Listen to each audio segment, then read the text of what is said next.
Hello friends, मैं अपने education express classes में आप सभी का स्वागत करता हूं। आज हम लोग देखने वाले हैं क्वेश्चन बैंक। जो कि आपके बच्चे अभी तक मैथ की पढ़ाई नहीं कर पाए हैं, हम उनको लिए लाए हैं क्वेश्चन बैंक सीरीज। क्या लाए हैं? Question bank series. ठीक है, आप लोग बारी बारी से सब वीडियो को देखते जाइए। जितने भी क्वेश्चन बैंक में पूछे गए प्रश्न हैं, हम सभी प्रश्नों को करेंगे। ठीक है, चैप्टर वाइज चैप्टर करेंगे। क्या करेंगे बाबू? चैप्टर वाइज चैप्टर, सब्जेक्टिव प्रश्न। ठीक है, जितने भी एग्जाम प्रश्न पूछे गए हैं हम सभी प्रश्नों को कराएंगे। ठीक है, तो चलिए देखिए, एक प्रश्न पूछा गया था। कब कब पूछा गया है बता रहे हैं हमको? 2012 2018 पूछा गया है। देखिए इसको 2012 में, 12, 18 और 22 में इस प्रश्न को पूछा गया है। कब कब पूछा गया वो? 2012, 18 और 2022 में पूछा गया है। ठीक है, तो देखते हैं कैसे प्रश्न बनता है। ठीक है, चलिए प्रश्न क्या बोल रहा है आपको? यूक्लिड विभाजन एल्गोरिथ्म का प्रयोग कर, ठीक है, 135 और 225 का एचसीएफ ज्ञात करें। देखिए एचसीएफ ज्ञात करने के लिए पहले आपको भाग विधि से आना चाहिए। ठीक है, तभी आपसे बन पाएगा, नहीं तो नहीं बन पाएगा। और इसका फॉर्मूला भी आपको पता होना चाहिए कैसे बनता है। तो देखिए हम पहले आपको भाग विधि बताते हैं कैसे बनेगा। मान लीजिए कि देखिए 6, 8, 4 कोई है अंक। ठीक है, बोल रहा है कि इसका एचसीएफ ज्ञात कीजिए। ठीक है, तो पहले इसका एचसीएफ ज्ञात करने के लिए हम क्या करते हैं कि इसमें से सबसे हम बड़ा चुनते हैं। ठीक है, तो इस सबसे बड़ा, इसमें से बड़ा कौन है? तो इसमें से सबसे बड़ा तीनों में से 8 है। ठीक है, 8 है। और सबसे इसमें से स्मॉल कौन है, यानी कि छोटा कौन है इसमें से? तो 4 है। ठीक है, यहाँ पर हम 4 लिख दिए। ठीक है, और 4 का टेबल पढ़िए, कितना मतलब 8 आ रहा है। ठीक है, तो 4 2 8 होता है, तो 4 2 8 कर दिया। ठीक है, ये तो कर दिया ना। और देखिए ये जो 4 है यहाँ पर आ जाएगा। ठीक है, आगे। और अंक अब बचा कौन? अब देखिए इसका तो काम तमाम हो गया। अब 4 हैवी किया यहाँ पर, तो 6 बचा है, तो 6 को यहाँ पर लेके आना है। ठीक है, और 4 के टेबल से डिवाइड अप करते हैं, तो 4 का आप ऐसे टेबल पढ़िए कि 6 कट जाए या 6 से कम है। ठीक है, तो 4 4 2 8 आ रहा है, तो वैसे आ रहा है, तो उससे कम लीजिए। 4 1 4। ठीक है, 6 में से 4 घटेगा, कितना बचेगा वो? तो 2 बचेगा। ठीक है, तो 2 का नीचे लेंगे। ठीक है, अब देखिए ये 4 से 2 स्मॉल हो गया, यानी छोटा हो गया, तो क्या करेंगे, ये 4 को उस साइड भेजेंगे, 2 के आगे भेजिए। और 2 2 जाके होता है बाबू 4 यहाँ पर कट जा रहा है। तो ऐसे हम एचसीएफ को बनाते थे। एचसीएफ का आंसर कितना आ गया बताइए? एचसीएफ में इस साइड वाला आंसर होता है कि इस साइड वाला? ये बताइए आंसर। देखिए एचसीएफ में हमेशा इस साइड वाला आंसर होता है, ना कि उस साइड वाला। भागा में उस साइड होता है, लेकिन एचसीएफ किधर होता है बाबू? इस साइड होता है, इस साइड। ठीक है, तो कितना है मेरा? तो 2 आया। ठीक है ना, तो ऐसे मेरा 2 आ गया। तो ऐसे ही करके हम इसको बनाएंगे। ठीक है, तो इसको बनाने के लिए हम पहले समझेंगे कैसे बन रहा है। ठीक है, तो चलिए हम लोग देखते हैं। ठीक है,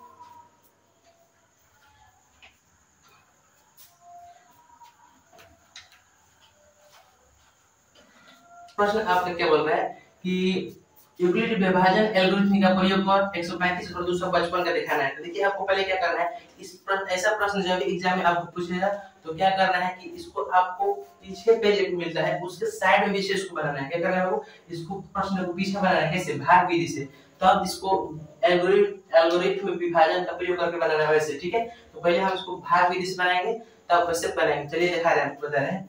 क्या कर रहे हैं कि आपको एक साइड, पेज की साइड में इधर आपको बना लेना है, जिस विधि से आपको आता है डिवाइड विधि से, तो उस विधि से बना लेना है इसको। तो क्या करना है, पहले क्या दिया? 135 दिया है, 135 दिया, 225 दिया। ठीक है, यहाँ पर लिखेंगे 135 225 यही दिया है ना। तो देखिए अब आपको बताया है कि दोनों में से बड़ा कौन है। जो दोनों में से बड़ा होगा उसको बीच में रखेंगे। 225 को बीच में रख दिया हम ना। अब 225 को आप बीच में रखेंगे, छोटा कौन है? तो 135 है, तो 135 रख दिए। ठीक है, अब देखिए तो 135 के टेबल पर ये कितना मतलब 225 आ रहा है, उससे कम आ रहा है। तो 135 दूनी कितना होता है बाबू? जब उसको मल्टीप्लाई कर लीजिए। 135 दूनी होता है आपको 5 दूनी 10 84, 1 3 दूनी 6 1 7 और 270 होता है। तो 270 आपका बेसी हो जाएगा, एक मर्तबे में जाएगा। ठीक है, एक मर्तबे लिख दिए। एक मर्तबे कितना हो जाएगा बाबू? 135। ठीक है, 5 5 कट गया, यानी 0 आ गया। और 2 में से 3 घटेगा नहीं, जब इसको हासिल दिया है, कैरी दिया, तो कितना होगा? 12। तो 12 में से 3 जाएगा 9। ठीक है, 2 जाएगा तो खत्म। अब देखिए 135 को इस साइड लाएंगे। देखिए 135 इस साइड लाना, 190 दूनी कितना होता है? 180 होता है। तो 90 कितना मर्तबे में जाएंगे? तो एक मर्तबे में जाएंगे। तो 90 एक मर्तबे में जाएंगे तो कितना आएगा? 90 ही आएगा। 5 बचा, और 13 में से 9 गया 4, यानी 45। 45 को यहाँ पर लिखेंगे और 90 को बीच में आएगा, जगह नहीं इसलिए इसको साइड बना देते। 45 दूनी कितना होता है 90 होता है, तो कट गया। तो हम आपको बताएं कि HCF में किस साइड वाला आंसर होता है, इस साइड वाला कि इस साइड वाला। तो आपको हमेशा याद रखना है कि HCF में इन साइड वाला आंसर होता है। कौन बाबू, इस साइड वाला, यानी HCF में आंसर कितना आएगा बाबू 45 आएगा, ठीक है। तो हमको यूक्लिड विभाजन एल्गोरिथम का प्रयोग करके 45 आंसर हमको लाना है, ठीक है। तो आप तो जानते हैं इसे 45 लाना है, तो चलिए हम इसको बनाने का रूल बताते हैं अच्छे से। पहले HCF बनाने के बाद विधि क्या है, देखिए HCF ये हो गया, ऐसे बनता है ना। तो ये जो बीच में लिखाया है इससे हम क्या बोलते हैं, जो बीच में लिखा है इसको हम A मानते हैं, क्या बाबू A। इसको क्या मानते हैं, इस साइड वाला जो 135 है इसको हम मानते हैं B, ठीक है। और जो इस साइड आता है क्वाड्रेंट, उसको क्वाड्रेंट बोलते हैं, इससे हम क्या मानते हैं बाबू Q। और जो नीचे बचता है उसको क्या बोलते हैं रिमाइंडर, रिमाइंडर बोलते हैं ना, रिमाइंडर यानी कि R, ठीक है। तो अब देखिए इसी से मेरा फार्मूला बन जाएगा। तो पहले क्या लिखेंगे बाबू A बराबर B और Q क्या करेंगे गुना, यानी B Q ये बीच में लिखा बाबू मल्टीप्लाई हुआ है, तो A बराबर B Q, यहाँ पर प्लस R आ जाएगा, ठीक है। ये बराबर गया यूक्लिड विभाजन का फार्मूला। तो इसी विधि का प्रयोग करके हमको बनाना है यूक्लिड विभाजन एल्गोरिथम, ठीक है। तो चलिए हम लोग बनाते हैं, ठीक है। इसको पहले हम साफ कर दे रहे हैं, चलिए।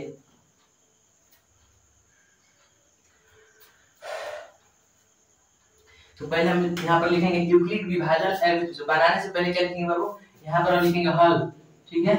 हल लिखकर अब इसको हल करेंगे हम। पहले लिखना है यूक्लिड विभाजन एल्गोरिथम से,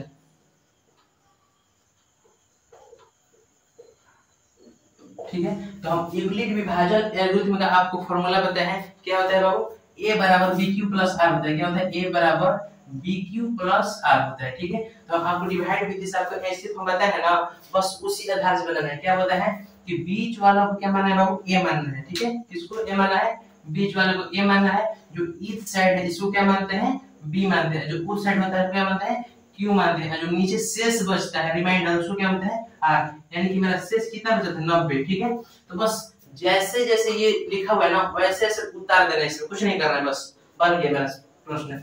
अब देखिए A कितना है 225 है, तो A के सामने जस्ट हम क्या रख देंगे बाबू, A के सामने जस्ट कितना रख देंगे 225 रख देंगे, ठीक है। तो 225 हो गया मेरा, बराबर है तो बराबर आ गया। अब मेरा B कितना दिया है, देखिए यहाँ पर B कितना है 135 है, बस B के सामने क्या रखेंगे 135, यहाँ पर क्या रखेंगे बीच में गुना। मेरा Q कितना दिया है, Q कितना है 1 है, तो Q के सामने जस्ट हम 1 लिखेंगे, प्लस होता प्लस। अब मेरा रिमाइंडर यानी कि R कितना दिया है 90 दिया है, बस R के सामने क्या लिखेंगे बाबू 90 लिखेंगे, ठीक है 90 लिख दिया। अब यहाँ फिर से बराबर देंगे। अब देखिए अब यहाँ तक मेरा काम हो गया, अब इसको हम कुछ नहीं करेंगे, फिर से हम क्या करना है आपको R को मिटा दीजिए और फिर से यहाँ पर मानना है A, इसको मानना है क्योंकि फिर से बना लगा प्रश्न। तो इसको A मानिए, फिर इसको B मानिए, इसको Q मानिए, जो शेष बच रहा है इसको R मानिए, फिर उसी विधि का प्रयोग करके फिर से बनाइए इसको। देखिए A कितना है यहाँ पर 135 आ गया ना, बस A के सामने जस्ट फिर से 135 लिखिए, कितना बाबू 135 बराबर B कितना है, B के सामने देखिए तो 90 हो गया। पहले अब यार था, अब क्या हो गया 90, तो B के सामने क्या लिखेंगे बाबू 90 गुना। अब देखिए Q कितना है 1 ये भी है तो 1 लिख दिए, प्लस R कितना है 45 तो 45 लिख दिया, ठीक है। अभी भी नहीं कटा, अभी पूरा तो पूरी कटे, पूरा पूरी जगह कहां कटा बाबू यहाँ पर कटा, ठीक है। अब देखिए यहाँ पर फिर वैसे ही विधि करेंगे, बस जस्ट करते जाएंगे, बस जितना है उतना कर लिखेंगे आंसर। अब देखिए फिर से इसको A माने, फिर से B माने, फिर से Q माने। अब R देखिए क्या आ गया मेरा, कुछ नहीं है तो बाबू कट जाता 0 0 आ गया, ठीक है। तो अब देखिए A के स्थान पर क्या है 90 है, तो A के स्थान पर 90 रख दे बराबर। अब देखिए B के स्थान पर क्या है बाबू 45 है, तो B के स्थान पर हम क्या लिखेंगे 45 गुना। अब Q कितना मेरा दिया Q, यहाँ पर देखिए तो Q कितना है तो 2 है, तो Q के स्थान पर क्या रख देना बाबू 2 है, ठीक है। R कितना है तो मेरा R तो आ गया 0 0, तो बस R के सामने लिख देंगे यहाँ पर 0 0। अब देखिए जो आपका B में आंसर यहाँ पर दिया है, जब इस विधि से बनाएगा तो B के जो आंसर आएगा यहाँ पर वही मेरा आंसर होता है। तो HCF बराबर क्या लिख देंगे बाबू यहाँ पर बराबर देखिए और लिख देंगे HCF बराबर 45 आंसर। ठीक है, तो मेरा पहला प्रश्न बन गया जो कि 2012, 18 और 2022 में पूछा गया था। ठीक है, तो चलिए हम लोग जितने प्रश्न है उसको हम करेंगे। ठीक है, एक पॉइंट को कंप्लीट करना है कैसे भी, एक क्वेश्चन बैंक सीरीज संघर्ष क्लास है। ठीक है, तो चलिए हम लोग दूसरे नंबर प्रश्न को देखते हैं। चलिए दूसरे नंबर प्रश्न को देखते हैं। दूसरा नंबर प्रश्न आपसे क्या बोल रहा है, वही प्रश्न है जो पिछला, ऐसा ही प्रश्न बार बार बार बार एग्जाम में पूछा गया। ठीक है, कैसे बहू, सभी प्रश्न 1.1 में सभी बार बार ऐसा ही प्रश्न पूछा गया है। आपको 1.1 में ऐसे ही जितने भी प्रश्न क्वेश्चन बैंक में दिए हैं सभी को सॉल्व कीजिए अपने से। ठीक है, प्रश्न क्या है कि यूक्लिड विभाजन एल्गोरिथम का प्रयोग करके 255 और 867 का मौसा ज्ञात करें। कब पूछा है, 2017 और 21 में पूछा है। कब पूछा है, 2017 और 2021 में पूछा है। ये हम लास्ट प्रश्न करेंगे। 1.1 में जितने प्रश्न थे इंपॉर्टेंट सभी इसी पर आधारित हैं। आपको क्या करना है, चैप्टर वाइज क्वेश्चन बैंक ले लेना है और आपको चैप्टर वाइज सॉल्व करना है प्रश्न को। सभी प्रश्न एक जैसे ही है। ठीक है, बस थोड़ा सा हेरफेर है। सभी प्रश्न 1.1 से ऐसे ही पूछा गया। ठीक है, तो चलिए हम लोग क्लास को स्टार्ट करते हैं।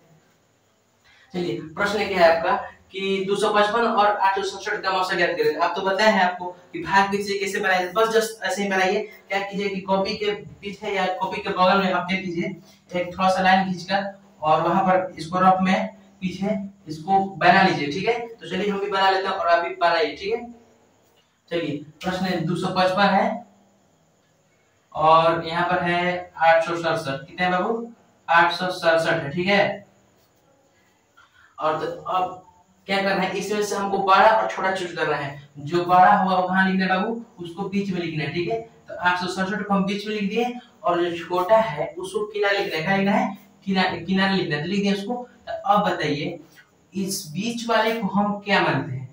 ठीक है बाबू, हम बीच वाले को क्या मानते हैं आपको बताया है। तो आपको बताया है कि बीच वाले को हम क्या मानते हैं, ए मानते हैं। क्या बाबू, ए मानते हैं। बीच वाले क्या मानते हैं, ए मानते हैं। और इस साइड वाला को क्या मानते हैं, बी मानते हैं। ठीक है, इतना तो ठीक है। अब 255 के टेबल पर ये कितना मार्क में 867 आ रहा है या उससे कम, बेसी नहीं। जैसे डिवाइड बनाते हैं तो ये कट जाना चाहिए, ये उससे कम आना चाहिए। तो 255 का हमको टेबल याद है नहीं, तो क्या करना है, हमको मल्टीप्लाई करना होगा। तो ठीक है, तो 255 का हम मल्टीप्लाई 2 से करके देखेंगे पहले। तो 5 टू 10 हासिल 1, 5 टू 10 111 हासिल 1 और 2 टू 4 4 5 यानी 510 आ गया आपका। ठीक है, अब तो बहुत कम लग रहा है, तो फिर 255 को 3 से मल्टीप्लाई करेंगे। कितने से करेंगे बाबू, 3 से मल्टीप्लाई करके देखेंगे। ठीक है, तो 3 से मल्टीप्लाई करके देख रहे हैं। ठीक है, तो 5 3 जा 15 हासिल 1 आ गया। अब 5 3 जा 15 हासिल 1 और उसमें जोड़ेगा 16 आ जाएगा। 16 की 6 हासिल 1, 3 दूनी 6 हासिल गया 7 आएगा, 765। अभी भी कम है, इसको 4 से करके देखेंगे। ठीक है, तो 255 को हम 4 से करके देखेंगे। तो 255 को हम 4 से जब करेंगे तो 5 के 20 की 0 हासिल 2 और 5 के 20 2 22 की 2 हासिल 2 4 दूनी 8 2 10। ये क्या है, बेसी आ जा रहा है। तो कितना मार्क में जाएंगे बाबू, हम इसको 3 मार्क में जाएंगे। कितना मार्क में, 3 मार्क में जाएंगे। तो 3 मार्क में कितना है, 765। तो यहाँ पर हम 3 लिखेंगे और यहाँ पर लिखेंगे 765। तो कितना, 765 लिख दिए। ठीक है, अब क्या करना है, इसमें से माइनस करना है हमको, घटाइए इसको। 7 में से 5 के कितना आएगा, 2, 6 में से 6 गया 0 और 8 में से 7 घटेगा तो 1 आ गया। तो हम बताए हैं आपको कि इसको क्या मानना है। ठीक है, इसको भी, इसको क्या मानना है बाबू, इसको क्यों मानना है, जो नीचे शेष बचता है उसको रिमाइंडर बोला जाता है, उसको क्या मानेंगे हम, आर मानेंगे। ठीक है, उसको हम आर मानेंगे। तो यूक्लिड विभाजन को बनाने के लिए इसको तो पहले एक लाइन साइड बना लिए, बस आपको क्या लिखना है, यहाँ पर हल लिखना है। ठीक है, हल लिखकर आपको बनाना है। कैसे देखिए, पहले लिखिएगा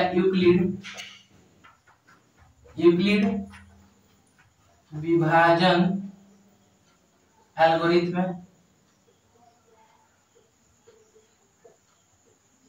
से। ठीक है, यूक्लिड विभाजन एल्गोरिथ्म से इसका फॉर्मूला क्या बताए हैं बाबू, a बराबर bq प्लस r। क्या बताए हैं, a बराबर bq प्लस r होता है। यहाँ पर लिखिएगा बराबर, देखिए इसलिए a बराबर bq प्लस r। ठीक है, तो मेरा a कितना है, पहले बाबू a है ना, a है तो a मेरा कितना है, 867 है। तो बस क्या करना है, a के स्थान पर क्या लिख देंगे, 867। ठीक है, और मेरा b है, ये जो b कितना है मेरा 255, b के स्थान पर क्या लिखेंगे बाबू, 255 लिखेंगे। ठीक है, लिख दिए। और देखिए इन दोनों के बीच में ना जोड़ है ना माइनस है ना घटा है, तो क्या छिपा हुआ है, तो मल्टीप्लाई छिपा हुआ है। तो क्या करेंगे, यहाँ पर लिखेंगे मल्टीप्लाई लिखेंगे। और देखिए q यानी क्वाड्रेटिक कितना दिया मेरा 3 दिया है, तो बस q के स्थान पर क्या लिख देंगे बाबू 3 लिख देंगे, ठीक है। प्लस तो प्लस r यानी रिमाइंडर कितना है 102 है, तो बस r के स्थान पर लिख देंगे बाबू 102 लिख देंगे, ठीक है। अब इतना थक लाइन हो गया, फिर यहाँ पर बराबर बनाएंगे। अब क्या करेंगे 102 को फिर से यहाँ पर लिखेंगे 102, ठीक है 102 लिख दिए। अब देखिए ये तो अभी कटा था रहेंगे 255, 102 सॉल्व नहीं हुआ है, तो क्या करेंगे 255 को बीच में लिखेंगे, क्या लिखेंगे ऐसे बनाते बताया ना, ये वाला जब तक नहीं कटेगा तब तक कटाते जाना है, हल करते जाना है, हल करते जाना है। तो अभी तो कटा नहीं है, तो 102 कहां लिखेंगे बीच में रखेंगे 255, ठीक है 255 लिख दिया। फिर 102 का टेबल पढ़िए कितना मार्क में 255 है, आपसे कम है, ठीक है। तो पढ़िए 102 दूनी कितना होता है, 102 2 दूनी 4 और 2 0 2 लिखना 204 आ जाए, अभी भी कम है तो उसे थोड़ा एक वैसे ले जाइए। 102 3 दूनी 6 3 0 3 306 आ जा रहा है, तो 306 255 से बड़ा है, तो कितना मार्क में 2 मार्क लेंगे 204, ठीक है 2 मार्क में कितना लेंगे बाबू 204 लेंगे, ठीक है 2 मार्क में 204 लेंगे। तो 5 में से 4 घटाइए तो कितना बचेगा 1 बचेगा, तो 5 में से 4 घटाए 1 लिख दिए और 5 है तो 5 लिख दिए, 2 क्या हो गया हमारा कट गया, ठीक है। अब फिर से जैसे हम इसको किए हैं बस वैसे ही इसको भी करना है। यहाँ पर क्या लिखेंगे बाबू, इसको a मानेंगे, इसको b, इसको क्या मानेंगे q, इसको r, ठीक है। बस जो a के स्थान पे वैसे लिख देना है। तो a मेरा कितना है, a कितना है 255 है, तो a के स्थान पे 255 लिख दें बराबर। b कितना है मेरा, तो b कितना 102 है, तो b के स्थान पर क्या लिखिए 102 है, 102 लिखिए, ठीक है 102 गुना q मेरा कितना है, q यानी क्वाड्रेंट 2 है, बस q के स्थान पर क्या लिखेंगे 2 प्लस r कितना 51 है, तो r कैसे लेंगे रिमाइंडर कितने 51 लेंगे, ठीक है। फिर से दूसरे जैसे इसको सॉल्व किए इसको सॉल्व किए वैसे ही इसको भी सॉल्व किए, क्योंकि वो तो कटा थोड़ी है, ठीक है। तो लीजिए 51 फिर यहां पर लिखिए, वैसे इसको भी सॉल्व कीजिए, कितना है 102 है, तो यहां पर बीच में 102 लिखिए। अब 51 का टेबल पढ़िए तो कितना मार्क में 102 है, ये उससे कम है, बेसी नहीं जाना चाहिए बस। तो 151 दूनी कितना होता है 102 होता है 2 मार्क में, 51 दूनी 102 कट गया आपका, यानी काटने का मतलब 0 0 आ गया, ठीक है। तो इसको क्या मानेंगे a मानेंगे, फिर से इसको b मानेंगे, इसको q मानेंगे, इसको r मानेंगे, ठीक है। तो ये बताइए कि a के स्थान पर कितना है 102 है, तो 102 लिख दिया पर बराबर b कितना है 51 है, तो b के स्थान पर कितना लिखेंगे 51 लिखेंगे गुना q मेरा कितना है बराबर, q मेरा 2 है, तो q के स्थान पर लिखेंगे 2 लिख दिए प्लस r कितना है मेरा 0 0, तो 0 0 हम आपको बताया है कि जो b वाला होता है लास्ट में जो 0 0 अगर आ गया तो यहाँ पर देखिएगा b में जब r के स्थान पर 0 0 आ जाएगा तो आपको कहा करना है b के स्थान पर कितना है 51, तो आपका एचसीएफ आंसर कितना आ गया बाबू 51, ठीक है। देखिए 1.1 जो चैप्टर है सभी प्रश्न इसी प्रकार के पूछे गए हैं, इसमें कोई बदलाव नहीं, ठीक है। तो आप एक 1.1 को क्वेश्चन बैंक चैप्टर वाइज ले लीजिएगा और 1.1 में जितने प्रश्न पूछे होंगे सभी प्रश्न ऐसा ही है, सभी प्रश्न को निश्चित हल कीजिए, कोई भी डाउट कमेंट कीजिए, ठीक है हम निश्चित उसका हल करेंगे, ठीक है। तो चलिए हम लोग 1.2 के वीडियो के इंतजार कीजिएगा, हम तुरंत लेकर आएंगे 1.2, ठीक है। थैंक यू, धन्यवाद, क्लास को एंड कर लें।